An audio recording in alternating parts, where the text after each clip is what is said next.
Welcome to our first official podcast of the Safety in Numbers podcast. Episode 1 is about continuing education. And what I mean by that is beyond what the district provides. So we're talking beyond PD and all of those days that you have before school starts and sprinkled throughout the whole year. We're going to up your game on your continuing education in this podcast.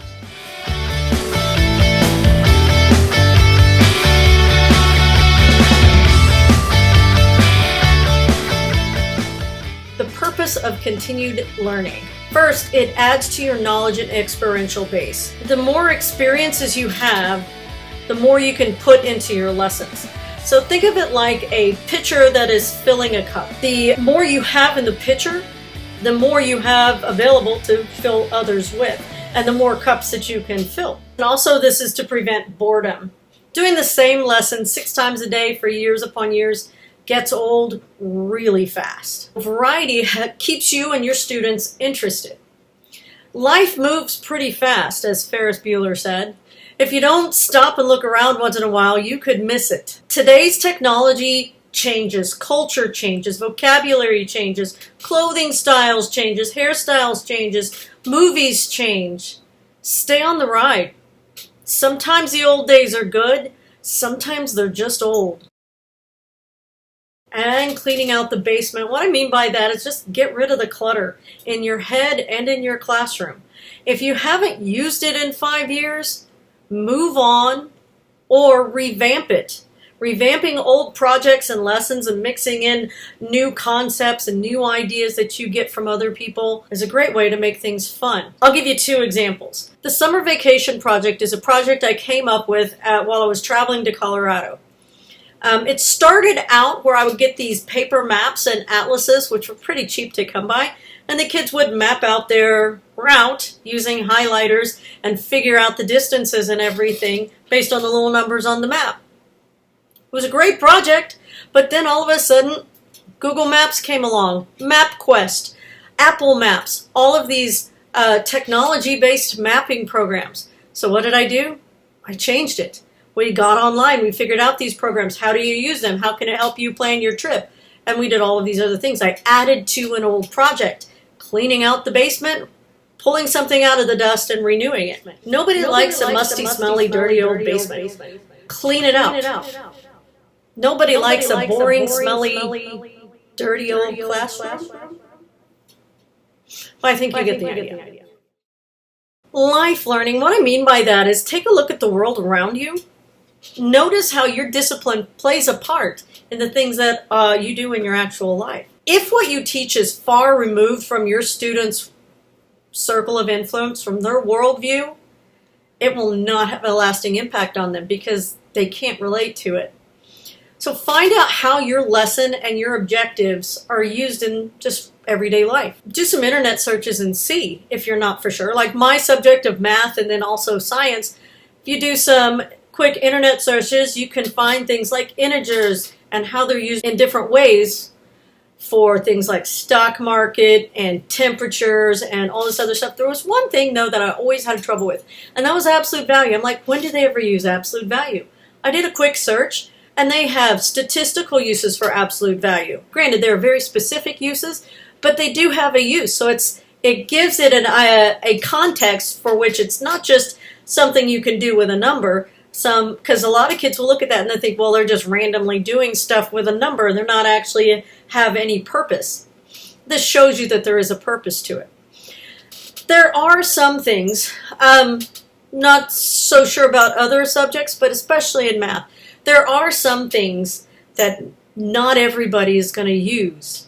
If what you're teaching is not something that everyone is going to use, I always explained that if I only taught things that I knew you were going to use, then I would severely limit my students' potential because I don't know what their future holds.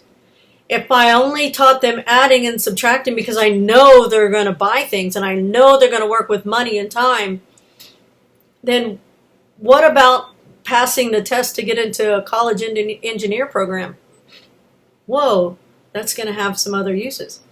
So I don't want to limit their understanding, so I won't limit what I teach to them to only what I know for sure they're going to use.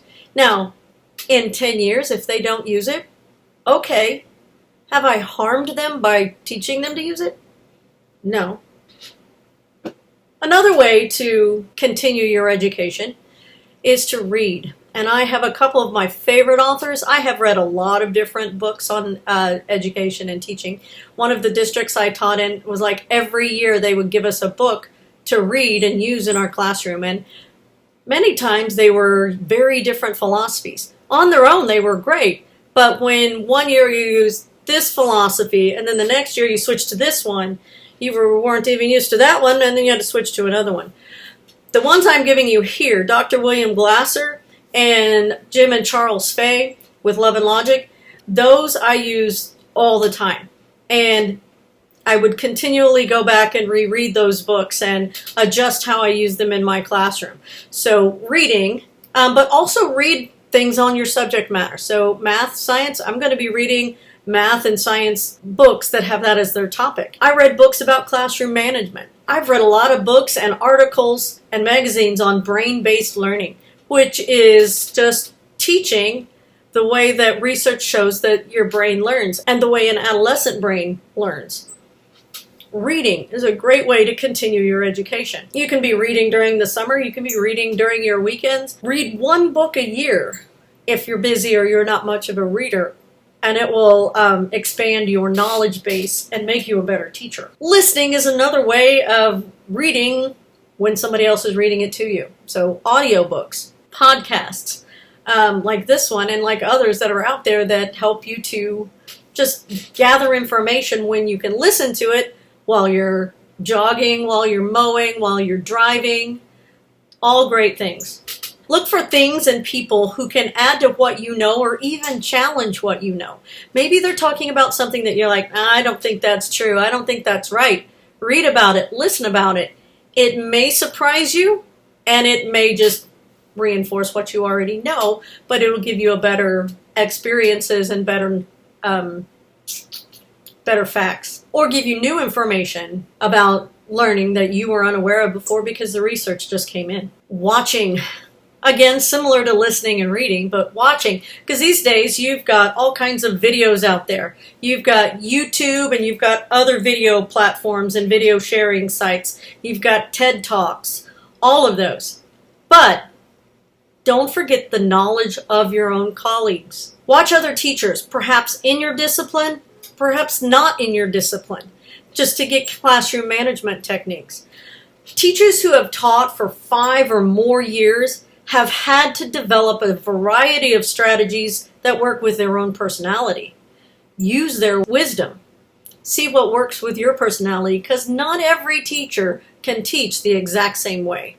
And that would actually be horrible for students. It's good for students to go from one teacher to another teacher and learn to adjust to different personalities.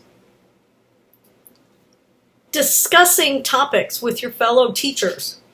Talk to your fellow teachers in the hallway, at lunch, or during their plan time, before school, after school. I used to have a group of teachers that we went clothes shopping right before school started in the fall. Say, hey, Mrs. So-and-so, how do you deal with this kid? Or how do you deal with this topic? Or what if a kid shows this behavior? And just discuss what everybody does. You may use it, you may not use it. It may go, oh, I could adjust what I do a little bit, and then that happens. Or perhaps you're like, oh man, they're all struggling with this. Perhaps we should go and talk to an administrator or something like that. But listen to what they say, process what they say, which think about it, and then use what you can. It may be the best advice you've ever gotten, and it may be garbage. But talk to people.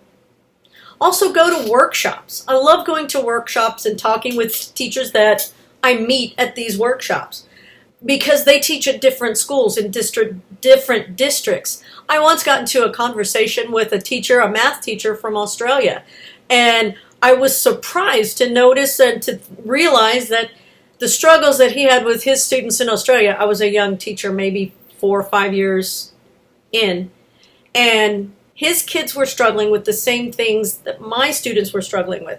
So I was really surprised that many miles away, the kids were that much alike, and we discussed their district practices, their school year, and everything, and it really gave me a good picture of what another country, how another country does education.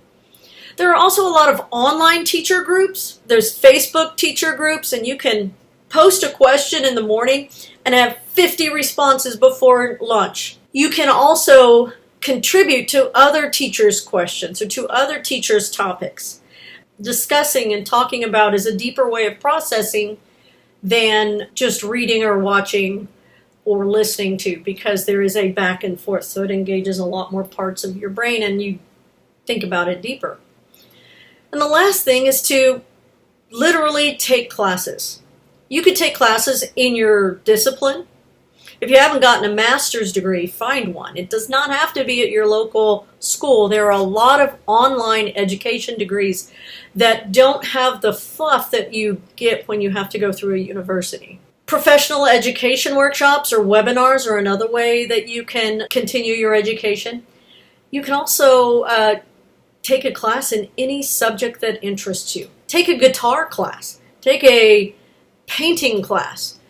I took a karate class for 5 years, and I didn't think that it would affect my classroom teaching as much as it did. But what it did is it took me out of this role as a teacher, put me in the role of a student, and all of a sudden I realized what kind of a teacher I would want, and that helped me to become the kind of teacher that I wanted to be to my students. But take a painting class, a quilting class, a hunting class, a camping class, a calligraphy class. But take classes. The more knowledge that you have, the more experiences that you have, the more you can connect it with your discipline and connect with your students. Different things and add to their experience base as well. So invest a little in your own growth as an educator and it will come back to you tenfold. Thanks for watching, and I'll see you next time on the Safety in Numbers podcast.